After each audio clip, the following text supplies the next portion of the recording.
नमस्कार। भारत गौरव न्यूज और इंडिया दैनिक न्यूज के इस खास लाइव सेशन में आप सभी का स्वागत है।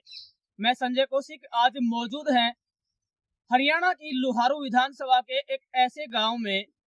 आपको बता दें, एक ऐसे मामले से हम आपको अवगत करवाने जा रहे हैं जो मामला तकरीबन अगर बात कर ले तो 1 साल पुराना है। काफी चर्चित ये मामला रहा। जी हाँ, बिल्कुल, हमें बात कर रहे हैं दीक्षा के मामले में। आपने काफी सुना होगा, देखा होगा। एक टैलेंटेड लड़की थी दीक्षा, जो कि यही बताते हैं कि राजवीर फरकिया, जो कि वर्तमान में कांग्रेस के विधायक हैं लोहारू विधानसभा से, उनके कॉलेज में पढ़ने के लिए जाती थी। अब उनके साथ क्या हुआ, क्या नहीं हुआ, ये सारा घटनाक्रम आखिर में क्या था, आखिर ऐसा दीक्षा के साथ क्या हुआ था जो दीक्षा को आत्महत्या करनी पड़ी।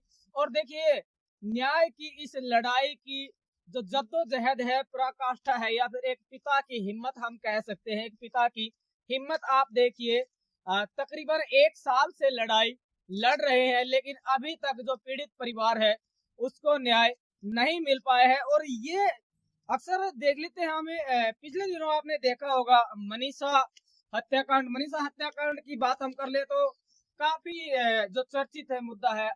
सिर्फ स्टेट लेवल की बात नहीं करते, हम बात कर लेते हैं नेशनल लेवल, इंटरनेशनल लेवल तक ही मुद्दा गया।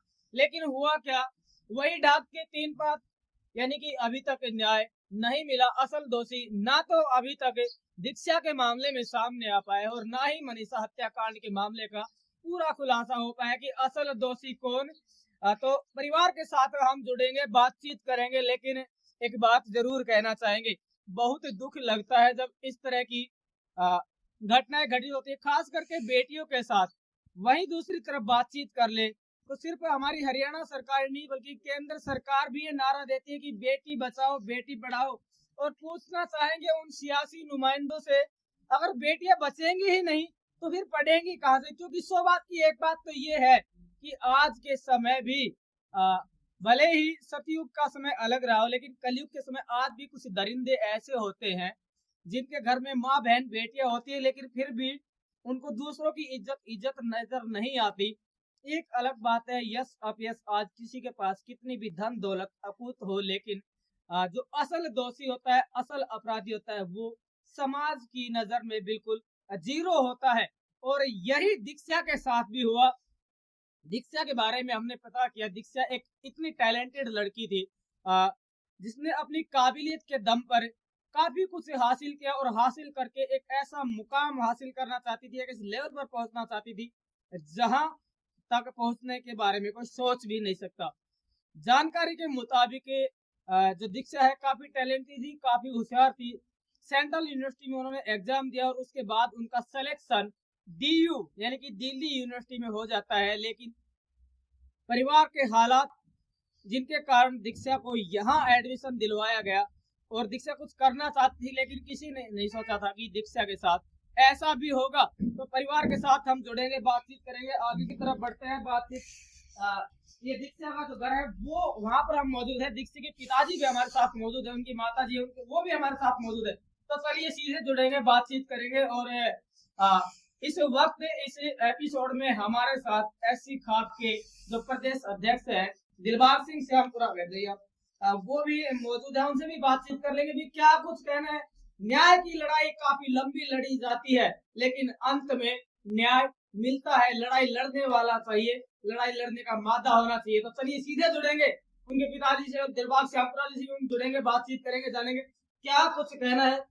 देखिए, ये पिता है जिन्होंने अपनी बेटी के लिए क्या कुछ नहीं किया। और आज के समय अगर बात कर ले तो कोई भी माता पिता अपनी संतान को किसी लेवल तक पहुंचाने के लिए भरसक प्रयास करता है, लेकिन दम तोड़ देता है कुछ दरिंदों के आगे, दम तोड़ देता है कुछ तानाशाहों के आगे। हम तानाशाह कहेंगे क्योंकि जब इस तरह की घटनाएं घटित होती तो न सिर्फ एक आम आदमी को बल्कि पूरे समाज को भी झकझोर कर रख देती है। सीधे जुड़ेंगे, बातचीत करेंगे। भाई साहब, क्या नाम है? कौन सा गाँव? फटिया भीमा गाँव है। तो क्या हुआ था असल में दीक्षा के साथ और ये सारा मामला क्या था, एक बार ये बता। हाँ, वैसे मेरी बेटी 24/12/2024 को सुसाइड कर लिया था। क्या कारण है? कॉलेज की तरफ से प्रताड़ना कर रहे थे, फिर तो पेपर नहीं देने दिया। और पेपर की नहीं देने दिया और उसको घर भेज दिया और उसको कॉलेज से प्रताड़ना करते थे, शारीरिक संबंध बनाने के लिए टॉर्चर करते थे। कौन था वो शख्स, कौन था वो दरिंदा जो जिसकी ऐसी घिनौनी सोच? ये जी वो कॉलेज का मालिक था, मालिक का साले का लड़का, साला भी था, प्रिंसिपल भी। ये स्कूल में अब पता चला है कि बहुत बड़ा रैकेट चल रहा है। उनका नाम बताइए, कॉलेज के मालिक कौन है? राजवीर भटिया मुझे बताए जी। तो राजवीर खट्टे के बारे में बात करें तो ये अक्सर विवादों में ही रहते हैं। इनका एक जो पीछे केस घटित हुआ था उसमें भी इन्हीं का नाम आया था। तो क्या कुछ कहेंगे इस घटना को लेकर, क्योंकि एक तो शिक्षण संस्थान चलाते हैं, दूसरी तरफ इस तरह की घटनाएं घटित होती है, उनमें इनका नाम डायरेक्टली इनडायरेक्टली। देखिए, एक बात और क्लियर हम कर देते हैं कि किसी की भी छवि को धूमिल करना, किसी की भी प्रतिष्ठा को नुकसान पहुंचाना हमारा मकसद नहीं है। हमारा असल मकसद केवल और केवल जनता की आवाज उठाना, किसी भी तरह की सत्यता के दावों की पुष्टि ये चैनल बिल्कुल नहीं करता है। किसी की भी मान सम्मान को ठेस पहुंचाना हमारा मकसद नहीं है। जी।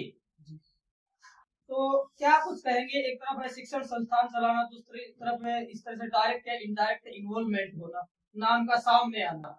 ये तो जी कॉलेज नहीं है, तो जी बताती है कि एक ये मान एक तरह से तो मैं बोलती हूँ कि इसका बहुत गंदगी होने काम होती है कॉलेज में। इसमें मैं तो ये कहूँगा सरकार से इसकी सीबीआई की जांच होनी चाहिए कॉलेज की, इसके लोगों के भी इन्वॉल्व होनी चाहिए, विधायक की भी सीधी इसमें इन्वॉल्व है, क्योंकि मेरी बेटी का जो पुलिस ने रिपोर्ट दिवाई सीधे विधायक का सीधा सीधा सीधा। और मैं तो आज यहाँ तक ही कहूँगा तो विधायक का जमाई है जो एसपी, उसकी जांच होनी चाहिए। उस टाइम उसकी क्या भूमिका रही, वो कहाँ था, कहाँ रह के फोन कर रहा था, उसको ट्रेस किया जाए। जी। अच्छा, इसके बारे में बातचीत करें राजवीर फटिया के बारे में, तो कहते हैं कि ये समाज सेवी है, समाज सेवा भी करता है। तो किस तरह की समाज सेवा कर रहे हैं ये जी? समाज सेवा के नाम पर ढोंग का चौड़ा उठ रखे है जी, और पता नहीं इसकी क्या इसका वो है, कहाँ से तो इसके पास पैसे आते हैं। ये किरण चौधरी कोई फंडिंग करता है, ये अभय सिंह चौटाला कोई फंडिंग करता है, ये कुमारी सैलजा कोई फंडिंग करता है। सभी सत्ता के बड़े बड़े आदमी मेरे केस में दबाने में पूरा पुरजोर लगा रखे हैं, पुरजोर लगा रहे हैं अभी। अच्छा, इस केस के बारे में बातचीत करने, जिस तरह से आपने कहा कि ये समाज सेवा भी करते हैं, दूसरी तरफ शिक्षण संस्थान भी चलाते हैं, हालांकि आपकी तरफ से एलिगेशन है वो भी मान लो कांग्रेस पार्टी में आए, जो बीजेपी पार्टी है उनके भी जो नेता है उनको पोषित करने का आरोप आपने लगाया है। तो इस मामले में अभी अगर बातचीत कर ले तो करंट स्टेटस क्या है? देखो जी, स्टेटस की बात तो बाद में बताऊंगा आपको। समाज सेवा कर रहा है वो, आप के तरह आप बता रहे हो, मैं तो ये मानता नहीं समाज सेवा कर रहा है ढोंगी। कोई समाज सेवा नहीं है, ढोंगी है, मकान है। ये मनीषा हत्याकांड मामले में जहाँ पर दिन होते हैं लड़कियों दिन कर 7 दिन का 12 दिन का, वहाँ पर 2 लाख रुपये यहाँ भर के आए थे। उस परिवार को इन्होंने साफ मना कर दी, इसके आदमियों ने देने नहीं देगा, तो कहाँ का समाज सेवा ये होगी? ऐसे तो अगर मामले उठाएंगे लोगों के कुछ पूछने लग जाओगे तो बहुत से मामले उजागर होंगे। और रही बात स्टेटस रिपोर्ट की, अभी भी मेरा केस खत्म कर दिया गया था डीएसपी विवेक चौधरी ने पैसे में करके या फिर एक बाहुबली के दबाव में आकर के मेरी केस की क्लोजर रिपोर्ट दे दी थी भिवानी। ये थी 3 महीने की 28 तारीख को, 27 तारीख को तारीख थी, 28 को उसने बेल भी दिवा कर गया वो। उसमें मैंने उसके बाद मैंने राष्ट्रीय अनुसूचित जाति आयोग में गुहार लगाई। राष्ट्रीय अनुसूचित जाति आयोग ने उसमें संज्ञान लिया, तारीख को बुलाया तो डीएसपी को वहां दिलबाग भी मेरे साथ ही था, बहुत धमकाया। धमकाने के बाद में मैंने सरकार से गुहार लगाई, डीएसपी को चेंज कर दिया गया। जांच सौंपी गई डीएसपी विकास को जो फरीदाबाद में, जो जांच सौंपी उसने उन्होंने दिल्ली फॉरेंसिक लैब की मैंने दबाव देकर के वहां कराई। डीएसपी करवा रहा था मधुबन लैब की, मतलब वो करवाने के बाद में जो ही रिपोर्ट आई, रिपोर्ट आने के बाद में वो जो पेपर और जो सिग्नेचर है बैंक के भी, खुद की क्रेडिट कार्ड की वो भी, तो पेपर है सब मिसमैच हो गया। तो इस केस में धारा लगाई है 3 नई धारा, 336 और 340। पर तो इस धारा से मैं संतुष्ट नहीं हूँ, एक तो आईसी कमेटी का रजिस्टर होता है जो इंटेलिजेंस कमेटी मेंटेन करेगी, वो एक कैमरे की, इसमें संदिग्ध जो भी जिसने इसमें जिसको केस को खुद करने की कोशिश की, चाहे वो लड़कियां हो, उनकी वीडियो मैंने सेव कर रखी है। अच्छा उनको आदमी हो, ये पंचायत की वो अब कल ही किसी आदमी के थ्रू मेरे पास धमकी आई है कि उस आदमी को जाति सूचक के नाम से बोला कि उसको बोल देना हम ये कर देंगे, हम ये कर देंगे। उससे पहले भी मेरे पास एक फोन आया था, जो राजवीर का राइट हैंड है, परिवार का आदमी है, उसकी 1 घंटे आई, उसके बाद 2 घंटे मारी, उसने फोन नहीं उठाया, तो इस एक तरह की धमकी मालूम धमकी आई। धमकी देने वाला, जिस तरह से आप बता रहे हैं कि मेरे पास 1-2 दिन पहले भी धमकी आई, तो वो शख्स कौन था जिसने आपको धमकी दिया, जिसका भी इल्जाम था? वो जी ये ढाणी टोटा का जी को भी करें मुझे करें नाम पूछे थे। और मेरे एक तरह से रिश्तेदार ही मानो, रिश्तेदार के पास फोन आया कि तू क्या कर देगा, फीस हम पढ़ा दो फ्री में, हम नहीं पढ़ाएंगे तो कहीं की चौड़ा हो गया, किस चीज का समाज सेवा हो गया, सेवक हो गया, तो उसके खास आदमी ये करे कि हम तो फीस लेंगे, हम ही पढ़ा दे तो हम ही कॉलेज खोल लो, इस बात की मेरे पास रिकॉर्डिंग है। भाई साहब, अगर हम बात कर लेते, इससे पहले हम बात कर रहे थे, आपने आरोप लगाया था और ये बेहद संगीन आरोप था कि ये जो डीएसपी विवेक चौधरी थे, उन्होंने पैसे खाए और पैसे खा करके इस मामले को इसमें क्लोजर रिपोर्ट दी। तो आपके पास क्या सबूत है कि भाई जो विवेक चौधरी उन्होंने पैसे खाकर क्लोजर रिपोर्ट पेश? ये तो जी देखो गुप्त सूचना के आधार पर मैं कह रहा हूँ जी, गुप्त सूचना के आधार पर मैं अगर वो शख्स सामने आने के लिए राजी हो गया तो मुझको उसकी गवाही भी लगवाऊंगा। हाँ, और फिलहाल ये स्टेट क्राइम ब्रांच से बदली करा के हरियाणा पुलिस में किसी जेल का सुपरिटेंडेंट लगा हुआ है वो विवेक चौधरी, उसके पीछे तक की जहाँ से नौकरी लगा है, किस पेज पर नौकरी लगा, किस कहाँ उसकी पोस्टिंग हुई, कि कौन कौन से उसने केस केस हैंडल किए अब तक, सभी की जांच करवाऊंगा मैं खुद करवाऊंगा, मैं खुद कराऊंगा। एक एक कागज में हाथ से चेक चेक उस डीएसपी ये सोच रहा कि मेरी बेटी के लिए उसने रिपोर्ट दे गया, एक तरह से मेरी बेटी को बदनाम किया गया, मरने के बाद भी मेरी बेटी को लांच लगाया गया। विधायक ने बयान दिया कि मेरे को मानसिक प्रताड़ना थी, मैंने अखबार की कटिंग ले रखी है। अब मैं विधायक को मैं बताऊंगा मानसिक प्रताड़ना क्या होती है जी, अब मैं बताऊंगा उसको मानसिक प्रताड़ना होती क्या है। ये है एक बाप का दर्द है, ये एक है तानाशाहों की पराकाष्ठा। जिस तरह से इन्होंने आरोप लगाए हैं, जो क्राइम ब्रांच के जो डीएसपी थे विवेक चौधरी, उन पर भी आरोप लगाए हैं। हालांकि इन्होंने हवाला दिया कि गुप्त सूचना के आधार पर हम ऐसा दावा कर रहे हैं।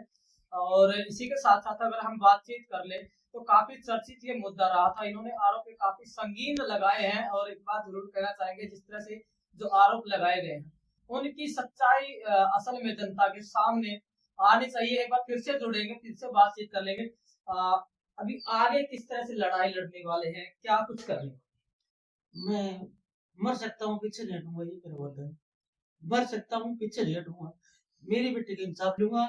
दोषियों को चाहे कितना ही बड़ा हो, चाहे वो किरण चौधरी हो, चाहे वो स्मृति चौधरी हो, चाहे वो अभय चौटाला तक केस को फाइनेंशियली ये मदद करता है, मैं किसी को भी नहीं छोड़ेगा। तो इस डायरेक्टली और अभी में भी मेरी प्रक्रिया चल रही है कि मैं अंतर्राष्ट्रीय मानव अधिकार आयोग में मेरी फाइल चल रही है, जो लग जाएगी मैं विधायक की कोर्ट निकलवाऊंगा।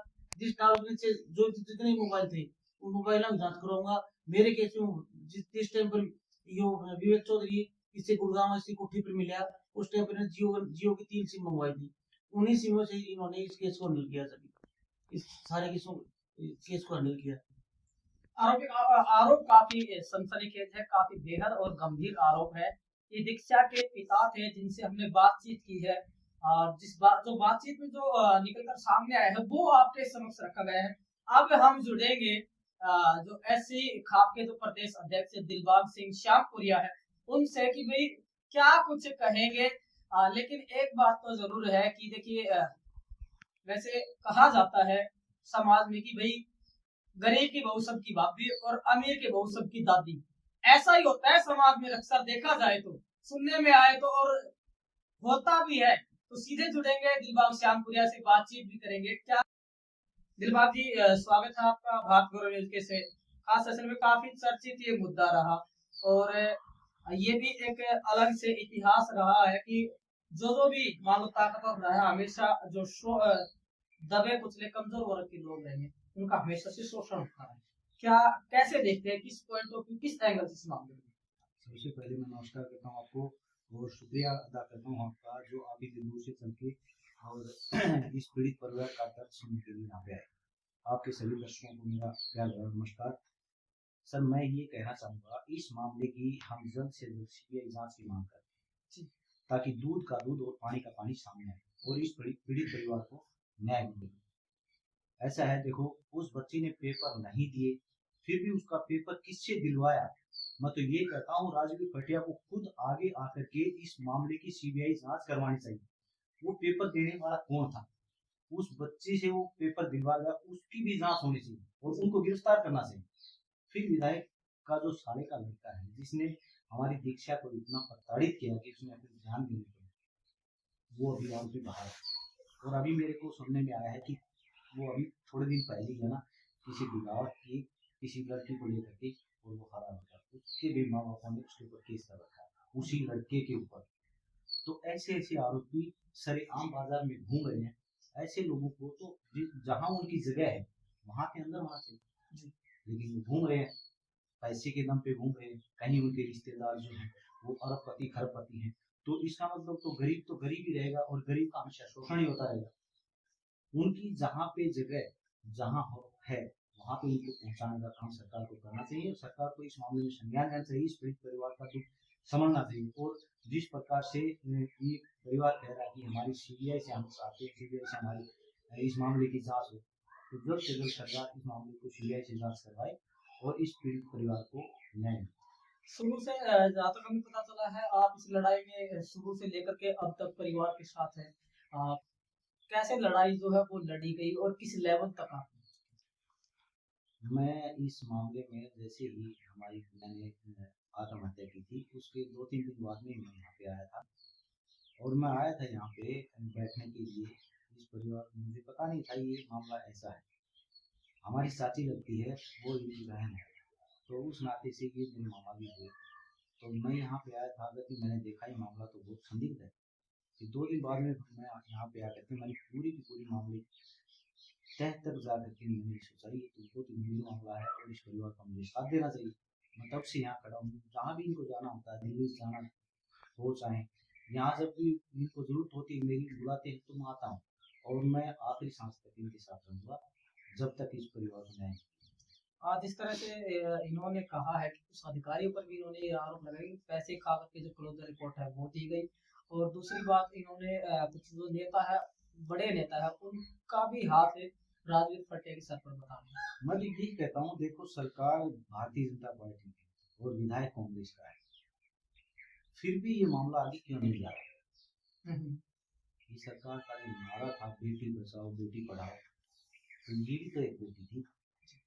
इस लोहारों के अंदर ये ऐसी ऐसी घटनाएं क्यों हो रही? ये तीसरा मामला मैंने अभी सुना है, एक तो मनीषा का हो गया, एक दीक्षा का हो गया, अब एक और बेटी का मामला, उसमें भी कार्रवाई चल रही है। एक बड़े किसान नेता को गिरफ्तार किया गया है। मैं उस मामले में नहीं जाना चाहूंगा, लेकिन मैं ये कहना चाहूंगा कि अपने धनबल का जो जिस प्रकार से इस्तेमाल कर रहा है, तो ऐसा कहीं ना कहीं हो सकता है कि इसमें अधिकारियों का भी मतलब इनके ऊपर सवाल तो बनता है, उठता है सवाल कि अधिकारी कहीं ना कहीं बिके हैं। तभी तो इस मामले की मैंने क्लोजर रिपोर्ट दे दी, जबकि इतने हमारे पास वीडियो, हमारे पास ऑडियो है और सारे पेपर हैं और ये मामला पूरा का पूरा अगर देखा जाए तो इसमें तो कहीं भी किंतु परंतु वाली बात ही नहीं। सीधे के सीधे आरोपियों को सख्त से सख्त जेल होनी चाहिए, सजा होनी चाहिए, लेकिन बाहर घूम रहे हैं। अब सवाल तो उठता है ना कि कहीं ना कहीं वो अपने धनबल का इस्तेमाल कर रहा है। हम नेता भी इन्वॉल्व हो सकते हैं इसमें, भारतीय जनता पार्टी क्यों नहीं इस मामले को उठाती? तो क्या अब इस लड़ाई को न्यायपालिका के बल पर लड़ा जाएगा या आगे क्या करना? हाँ, हमें कानून को भरोसा है। हम चाहते हैं कि कानून जो है अपना काम करे और हम संवैधानिक दायरे में रहकर के इस लड़ाई को लड़ेंगे। जहाँ तक हमें जाना होगा हम जाएंगे। मौजूद रहे आज लोहारो विधानसभा के गांव भीमा भटिया में, और जिस तरह से आरोप लगाए गए हैं, न्याय की मांग भी की गई है। और अब देखिए सौगात की एक बात है कि आर पार की लड़ाई का ऐलान भी कर दिया गया है कि भाई चाहे किसी भी लेवल तक जाना पड़े, लेकिन हर हाल में पीड़िता को न्याय दिलाकर रहेंगे।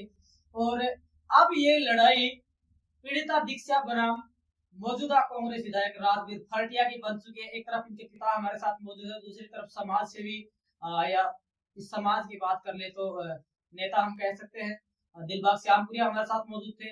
इनसे हमने बातचीत की है, इस मामले को आपके समक्ष पहुंचाया गया है। क्या लगता है, क्योंकि किसी भी शिक्षण संस्थान पर बार बार उंगलियां उठना, क्या असल में कोई ऐसा व्यक्ति है जो एक शिक्षण संस्थान पर उंगली उठती है तो सीधी सी बात है कि सभी शिक्षण संस्थानों पर शक जाता है। आखिर कब तक ऐसा ही चलता रहेगा, कब जो दीक्षा है उसको न्याय मिलेगा।